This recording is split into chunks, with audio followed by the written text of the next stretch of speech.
At midnight in a dimly lit convenience store, a homeless man with a broken past watched a towering Hell's Angel beg the cashier for milk he couldn't afford for his baby. Judged by everyone, the biker stood in shame until the man quietly slid his last $8 across the counter. He didn't know a phone was recording, and that when 300 motorcycles roared into town, that single act of kindness would give him back the honor he thought was gone forever. Before we dive in, what time are you listening? Where are you from? Drop a comment below and tell me. The fluorescent lights buzzed overhead like angry wasps, casting harsh shadows across the cracked linoleum floor of Murphy's Corner store. It was 11:47 p.m. on a Tuesday that felt like it would never end, and the automatic doors had been sighing open and shut all night, letting in bursts of cold October air that made everyone pull their jackets tighter. Marcus Washington stood near the magazine rack, his weathered hands wrapped around a lukewarm cup of coffee he'd been nursing for the past hour.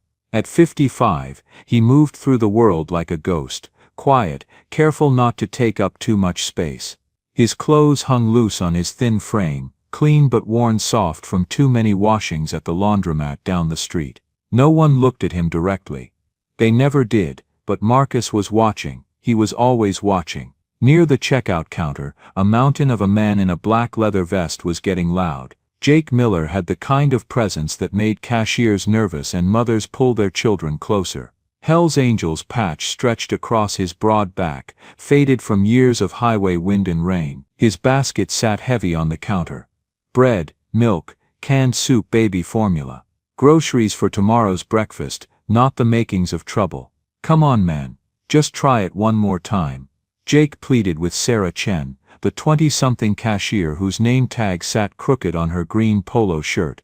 The card reader kept flashing red, beeping its rejection like an accusation. Sarah's hands trembled slightly as she swiped the card again. Beep. Red light. I'm sorry, sir, but it's still declining.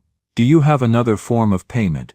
Jake's jaw tightened. He dug through his wallet, pulling out crumpled bills and loose change, counting under his breath. 12, 50, damn. His voice cracked just a little. I'm short $8. Behind him the line was getting restless. A woman in scrubs clutched her purse tighter. An elderly man muttered something about those people just loud enough to carry. Near the frozen foods, someone whispered the word that always came first, stealing. The whisper spread like spilled oil. He's probably stealing. Look at him. Call security. Marcus had heard those same whispers before.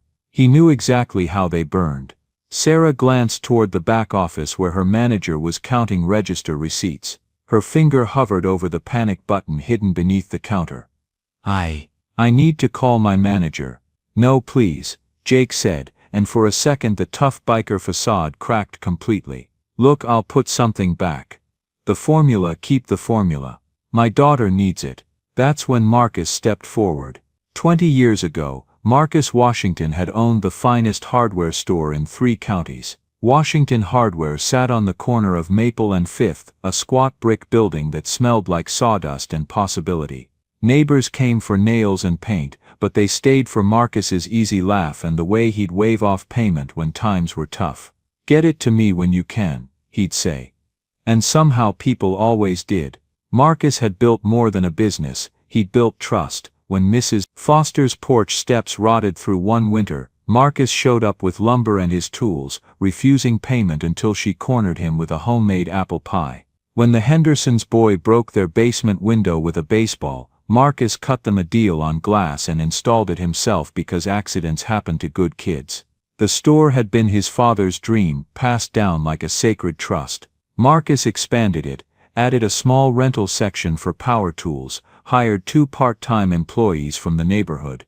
His wife Linda kept the books, and their 8-year-old son Tommy would sit behind the counter after school pretending to run the register. Then came the shipment that changed everything. It was supposed to be routine, a delivery of high-end power tools from a distributor in Chicago. Marcus signed the delivery receipt, helped the driver unload 12 boxes of cordless drills, circular saws and sanders.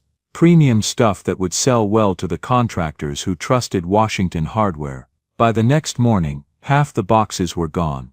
No broken locks, no shattered windows, No signs of forced entry, just empty shelves where thousands of dollars worth of inventory should have been sitting. The police filed a report. The insurance adjuster asked questions Marcus couldn't answer. And then came the whispers. Must have been an inside job. Who else had keys? Bet he's got gambling debts. Probably sold them himself and claimed theft. The whispers grew into rumors. Rumors became truth in the coffee shops and church pews where reputations lived and died. Within a month his regular customers started shopping at Home Depot. The bank froze his line of credit. Vendors demanded cash up front. Marcus fought back at first. He hired a lawyer he couldn't afford, offered a reward for information, even installed security cameras. But you can't fight gossip with facts, and you can't prove innocence to people who've already made up their minds.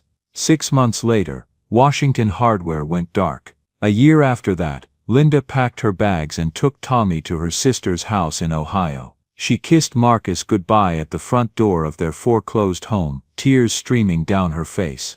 "I still believe you," she whispered. "But I can't watch you disappear anymore." Marcus had been disappearing ever since. 3 years on the streets had taught him to stay invisible, to move through the world without making waves.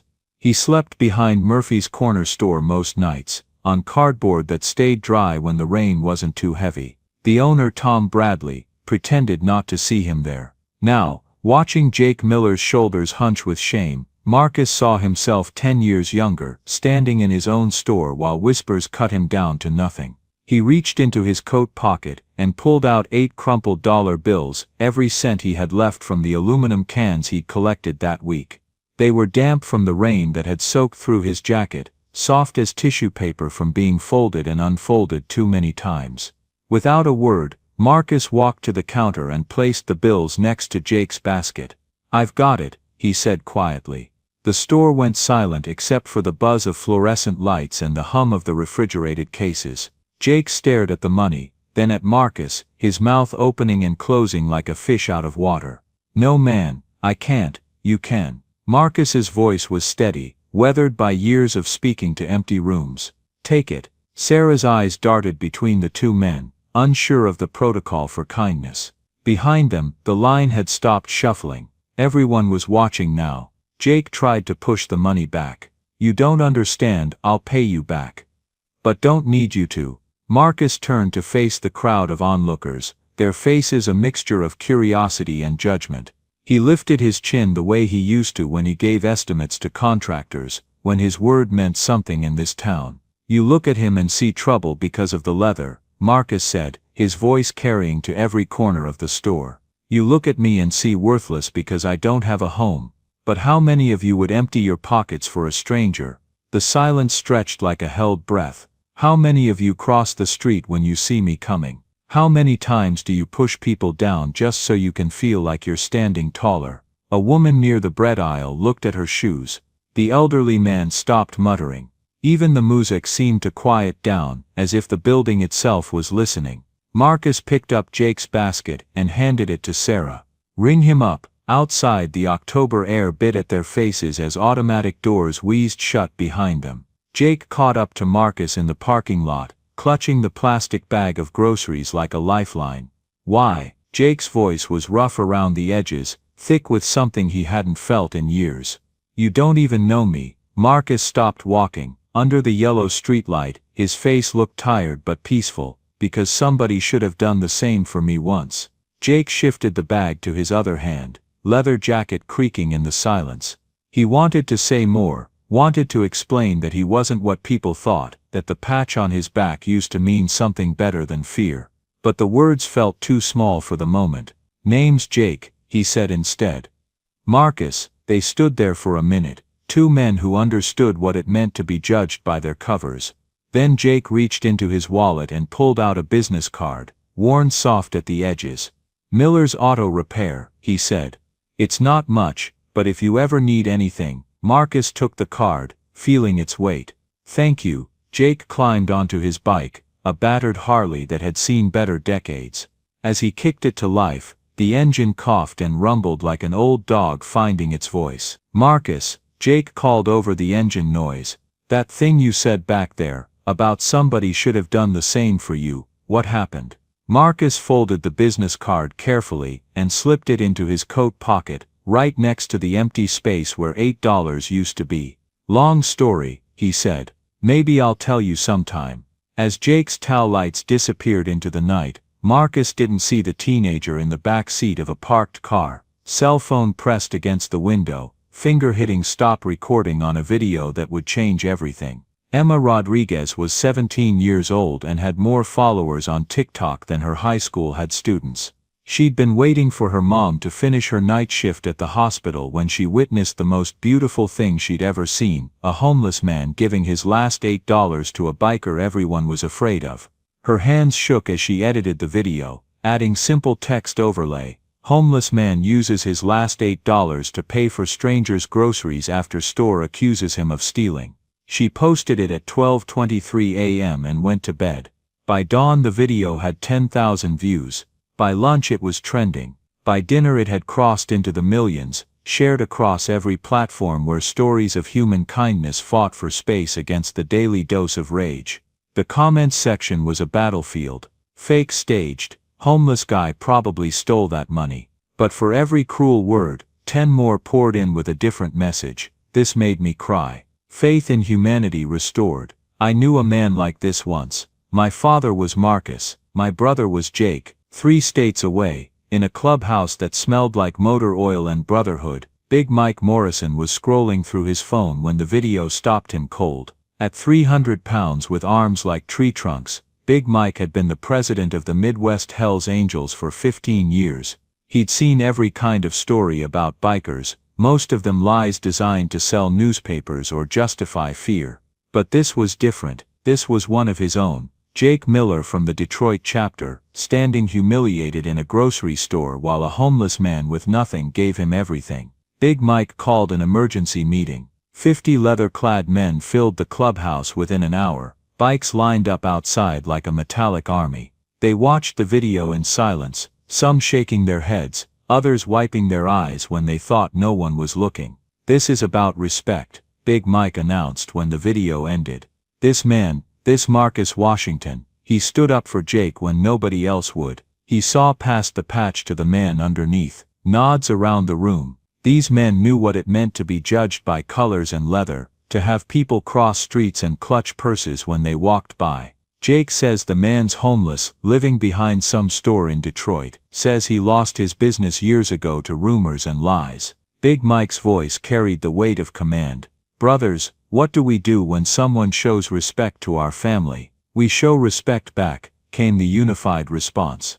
"That's right. And I'm thinking this Marcus Washington deserves more than respect. I'm thinking he deserves the biggest goddamn thank you we can give him." The room erupted in agreement. Phones came out, calls were made. Within 6 hours, Hells Angels chapters from Chicago, Indianapolis, Milwaukee and Cincinnati had confirmed what Big Mike already knew: 300 riders would roll into Detroit at dawn. Operation Second Chance was born. Marcus woke up on his cardboard bed behind Murphy's Corner store to the sound of distant thunder. Except the sky was clear, and thunder didn't usually have a rhythm like heartbeats. He sat up, rubbing sleep from his eyes, and listened. The rumble was getting closer, growing from a whisper to a growl to something that made the windows rattle in their frames. By the time he stood up, brushing crumbs of corrugated cardboard from his jacket, the sound was unmistakable. Motorcycles, a lot of them. The first bike rounded the corner at 7 a.m. sharp, chrome gleaming in the morning sun, then another, then 10 more, then 50. They kept coming until the street looked like a river of leather and steel, engines rumbling in harmony like some kind of mechanical symphony. People poured out of houses and shops, drawn by the noise and the spectacle. Mothers grabbed children, store owners peered through windows, and somewhere in the distance, police sirens began to wail. But the bikes weren't stopping for trouble. They were stopping for Marcus. Jake Miller pulled up first, dismounting with a grin wider than the handlebars. "Morning, brother. Hope you don't mind company." Behind him 300 Hells Angels sat astride their machines, patches from dozens of chapters creating a patchwork of brotherhood. They'd ridden through the night from 7 different states, united by a video and a simple truth: when someone shows love to your family, you show love back. Big Mike Morrison stepped forward, his presence commanding even among this crowd of hard men. "Marcus Washington."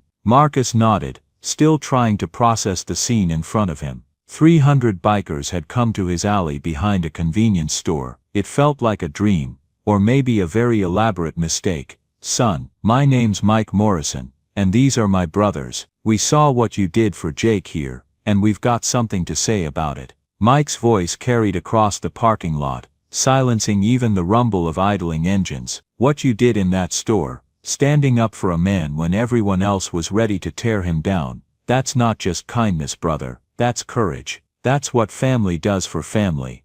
Marcus felt his throat tighten. "I just paid for groceries." "No, you didn't." Jake stepped up beside Mike, pulling a folded piece of paper from his vest pocket. "You paid for groceries with your last $8. You stood between me and a lynch mob. You gave me dignity when the world wanted to take it away." He unfolded the paper, a hand-drawn blueprint of a small building. Simple lines sketched in ballpoint pen showed walls, a roof, windows, and a front door wide enough for Hope to walk through. "We found out what happened to you, Marcus. Your hardware store, the lies, the way this town threw you away like garbage." Jake's voice was steady, but his hands shook slightly. "We can't give you back the years they stole, but we can give you this." Marcus stared at the blueprint, recognition dawning slowly. It was his store. Not exactly the same, but close enough to make his heart skip. "The lot where your place used to be. It's still empty, still for sale. As of 1 hour ago, it belongs to you again." Mike held up a deed, official and notarized. 300 signatures on the loan papers, brother. "We all own a piece of your dream now." The crowd that had gathered to watch the spectacle began to murmur. Marcus Washington, the homeless man they'd ignored for 3 years, was suddenly the center of the biggest story their town had seen in decades. "I can't accept this," Marcus whispered, but his voice lacked conviction. "You can't refuse it either," Jake replied, "because it's not charity, brother, it's justice. And we're not just giving you a building, we're giving you back your name." By 8 a.m. the construction had begun. The bikers worked like a machine, each man knowing his role without needing instruction. Some cleared debris from the lot where Washington Hardware used to stand. Others unloaded lumber and tools from trucks that seemed to materialize from nowhere. A group of younger members mixed concrete while veterans measured and marked foundations. Marcus stood in the middle of it all, overwhelmed and slightly dizzy. Jake handed him a tool belt.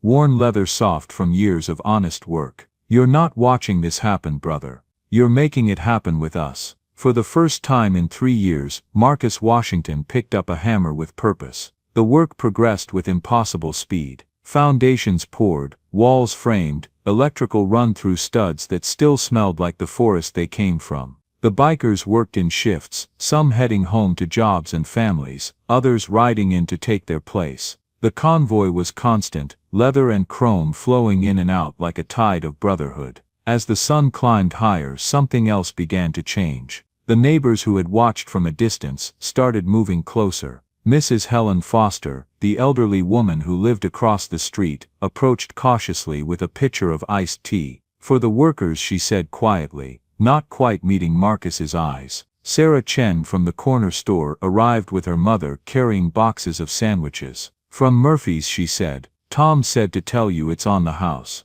By noon the entire community had been drawn into the orbit of something bigger than themselves. Children sat on curbs, wide-eyed at the spectacle of so many motorcycles and so much purposeful activity. Teenagers took selfies with bikers who looked nothing like the monsters their parents had warned them about. And through it all, Marcus worked, swinging hammers, lifting beams, measuring twice and cutting once like his father had taught him 40 years ago. His hands remembered the weight of tools, the satisfaction of building something that would last. As the afternoon wore on, the crowd of onlookers grew bolder. People approached with offerings, cold drinks, homemade cookies, folding chairs for the older bikers. But more than that, they came with words. Sarah Chen was first. She found Marcus during a water break, her hands twisting nervously around the hem of her Murphy's Corner store polo shirt. "Mr. Washington, I wanted to apologize for the other night, for not standing up when people were saying things about Mr. Miller,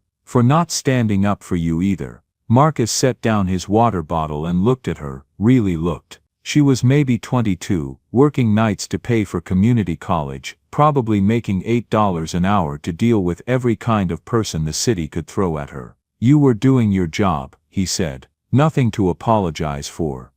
"No, there is." Her voice cracked slightly. "I've seen you behind the store sometimes, when I take out the trash. I never said hello, I never asked if you needed anything. I just walked past, like you weren't there." Marcus's throat tightened. How many people had walked past him in 3 years? How many had looked through him like he was invisible? "I'm saying hello now," Sarah continued, "and I'm asking, is there anything you need?" Before Marcus could answer, she was joined by others. Tom Bradley, the store manager who had threatened to call the police that night, stood awkwardly holding a manila envelope. "This is for you," he said, thrusting the envelope forward. "Security deposit, first month's rent, paid in full. You want to sell hardware again, there's space in my store. Small section, but it's yours if you want it." Dr. James Patterson, who used to buy supplies for his weekend carpentry projects, stepped forward with tears in his eyes. "Marcus, I owe you an apology that's 10 years overdue. I believed the talk about you. I shopped somewhere else because I thought you might be dishonest. I was wrong." One by one they came. Neighbors who had crossed streets to avoid him. Former customers who had abandoned his store based on whispers. People who had seen him sleeping behind buildings and walking past like he was part of the scenery. Each apology hit Marcus like a physical blow. Not because they hurt, but because they healed something he thought was broken beyond repair. His faith in the possibility of second chances. Mrs. Foster was last. The 80-year-old woman who used to buy flower seeds from his garden section approached slowly, leaning heavily on a walker decorated with tennis balls. "Marcus Washington," she said, her voice sharp as autumn air. "I owe you more than an apology. I owe you an explanation." The construction noise seemed to fade as she spoke, 200 workers pausing to listen without quite realizing why. "That night, your tools went missing. I saw someone in your parking lot. Young man, maybe 20, loading boxes into a pickup truck. I thought it was you, working late. Never occurred to me it might be theft until after the rumors started." Marcus felt the world tilt slightly. "Mrs. Foster, I should have said something then. Should have gone to the police, told them what I saw, but I was scared of getting involved, scared of being wrong." She reached into her purse and pulled out a faded photograph. "Found this in my late husband's things last month. Thought you should see it." The photograph showed the front of Washington Hardware on opening day 25 years ago. Marcus's father stood proudly beside a young Marcus, both men grinning at the camera. Above them the sign read, "Washington Hardware, honest work, fair prices, good neighbors." "Your daddy would be proud," Mrs. Foster whispered. "And I should have said that a long time ago." By sunset, the frame of the new Washington Hardware stood complete. It wasn't large, maybe half the size of the original store, but it was solid, square and true. The roof would go on tomorrow, then the siding, then the electrical and plumbing. But the real construction had already finished. Somewhere between the first apology and the last nail-driven home, Marcus Washington had been rebuilt too. As the bikers began to load their tools and prepare for the night, Jake found Marcus sitting on the front steps of his new store, staring at the blueprint that had become reality in the space of one impossible day. "How you feeling, brother?" Marcus looked up at the man whose groceries had started everything. "Like I might be dreaming." "You're not." Jake sat down beside him, leather vest creaking. "But even if you were, 300 of us are having the same dream. That makes it real enough." They sat in comfortable silence as the sun painted the sky orange and pink. Around them bikers broke down workstations and fired up engines, preparing for the long rides home to 7 different states. Big Mike Morrison approached, carrying something wrapped in black leather. "Before we go, got one more thing for you." He unwrapped a Hell's Angels vest, black leather worn soft with age, but instead of the usual club patches, this one bore something different. Honorary Brotherhood across the top, and underneath, in careful white stitching, a single word, family. "You stood up for one of ours when the world wanted to tear him down," Mike said, holding the vest out like an offering. "That makes you one of ours, forever." Marcus stood slowly and slipped his arms through the vest. It fit perfectly, settling across his shoulders like a promise. For the first time in 3 years he felt like he belonged somewhere. Speech, someone called out from the crowd, and soon 300 voices were chanting, speech, speech, speech. Marcus had never been comfortable with attention, but as he looked out at the sea of leather and chrome, at the neighbors who had gathered to watch, at the store that had risen from ashes in a single day, he found his voice. "I don't know what to say to people who give everything to a stranger," he began, his words carrying across the lot. "3 days ago, I was nobody. A man you walk past without seeing. Today I'm surrounded by brothers I never knew I had." He gestured toward the frame of his new store. "This isn't just a building. It's proof that kindness isn't dead, that brotherhood is real, that sometimes the best thing you can do is stand up when everyone else is ready to knock someone down." The crowd was silent, hanging on every word. "I spent $8 on groceries for Jake, because someone should have done the same for me once. What you've given me today, this is someone finally doing the same for me. And I promise you, as long as I draw breath, I'll do the same for the next person who needs it." The cheer that went up could be heard 3 blocks away. Engines roared to life, a mechanical symphony of brotherhood and joy. As the convoy began to move out, each bike pausing to acknowledge Marcus with a wave or a nod, the man who had been invisible for 3 years stood in the center of everything, finally seen. 6 months later, Washington Hardware hummed with the kind of activity that had been missing for a decade. The shelves were full, the register was busy, and the small bell above the door chimed constantly with customers who came for nails and stayed for conversation. Marcus stood behind the counter, wearing his Hell's Angels vest over a clean work shirt, helping Mrs. Chen pick out the right screws for her kitchen cabinet repair. At a workbench in the back, he was rebuilding a lawn mower engine for Dr. Patterson, the same man who had abandoned his store years ago based on gossip. The front door chimed, and Tommy Chen, Sarah's 10-year-old nephew, wheeled in a bicycle with a chain that had jumped its gears. It was the kind of simple repair that took 5 minutes and cost nothing, the kind of service that built communities one small favor at a time. "Mr. Marcus, can you fix it?" Tommy asked, his face bright with the confidence of a child who had never learned to doubt that adults would help him. "Let's take a look," Marcus said, coming around the counter with the easy smile of a man who had remembered how to belong in the world. As he knelt beside the bike, adjusting the chain with practiced hands, the rumble of a familiar engine drifted through the open door. Jake Miller pulled up to the curb, his weekly visit as regular as sunrise. He'd made a habit of stopping by every Saturday, sometimes needing supplies for his auto shop, sometimes just needing coffee and conversation with the brother who had saved more than his groceries that night. "Fixed," Marcus announced, spinning the bike's pedals to test the chain.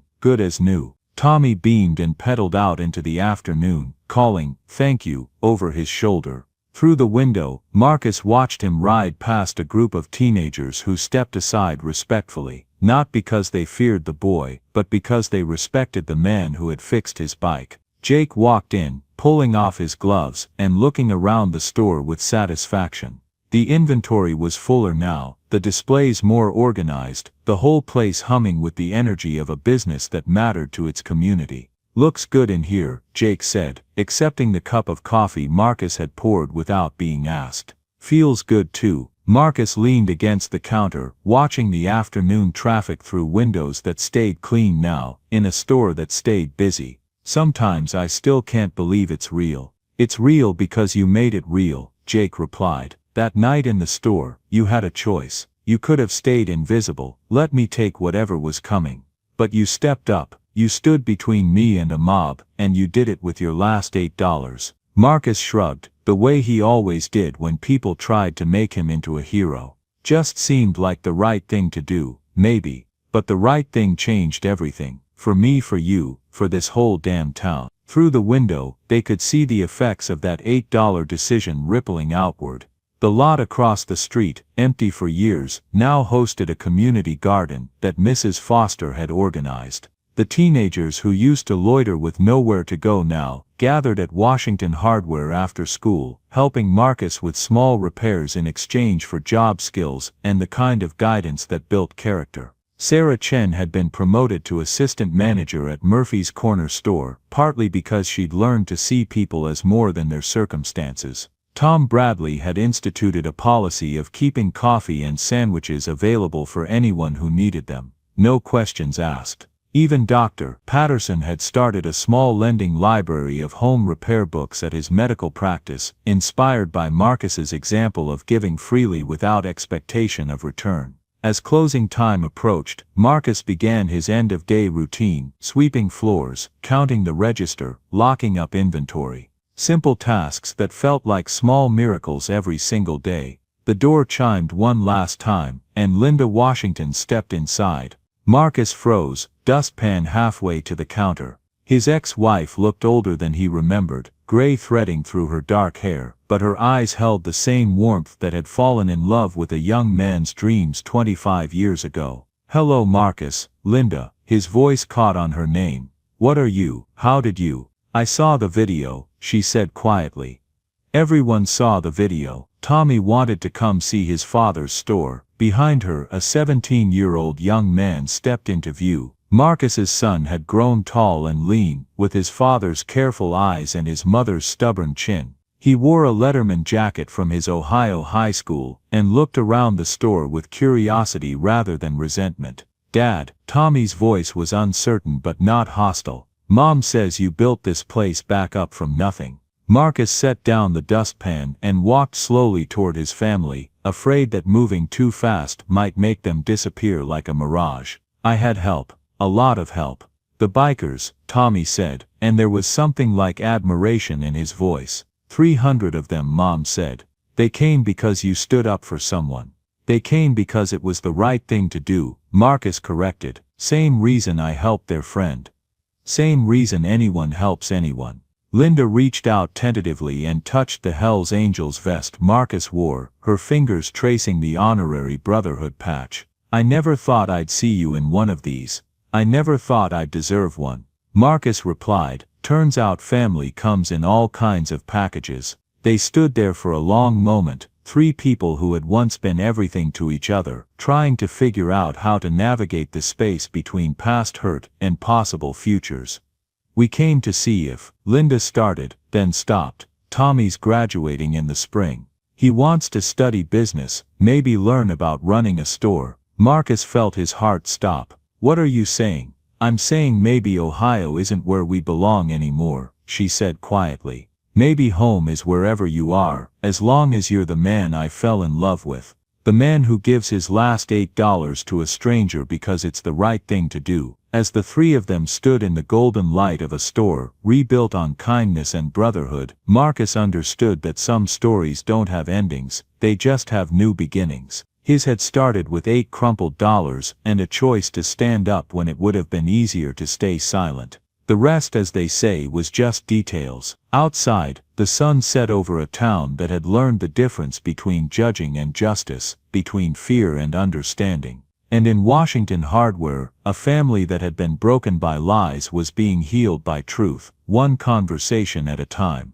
Sometimes the smallest acts of kindness create the biggest changes. Sometimes standing up for a stranger means standing up for yourself. And sometimes, $8 is all it takes to buy back everything you thought you'd lost forever. The bell above the door chimed softly as Marcus flipped the sign from open to closed. But the real store, the one built on respect and second chances, would stay open as long as good people were willing to stand up for each other. And in a world that often felt short on both kindness and courage, that was the most valuable inventory Marcus Washington had ever carried. Join us to share meaningful stories by hitting the like and subscribe buttons.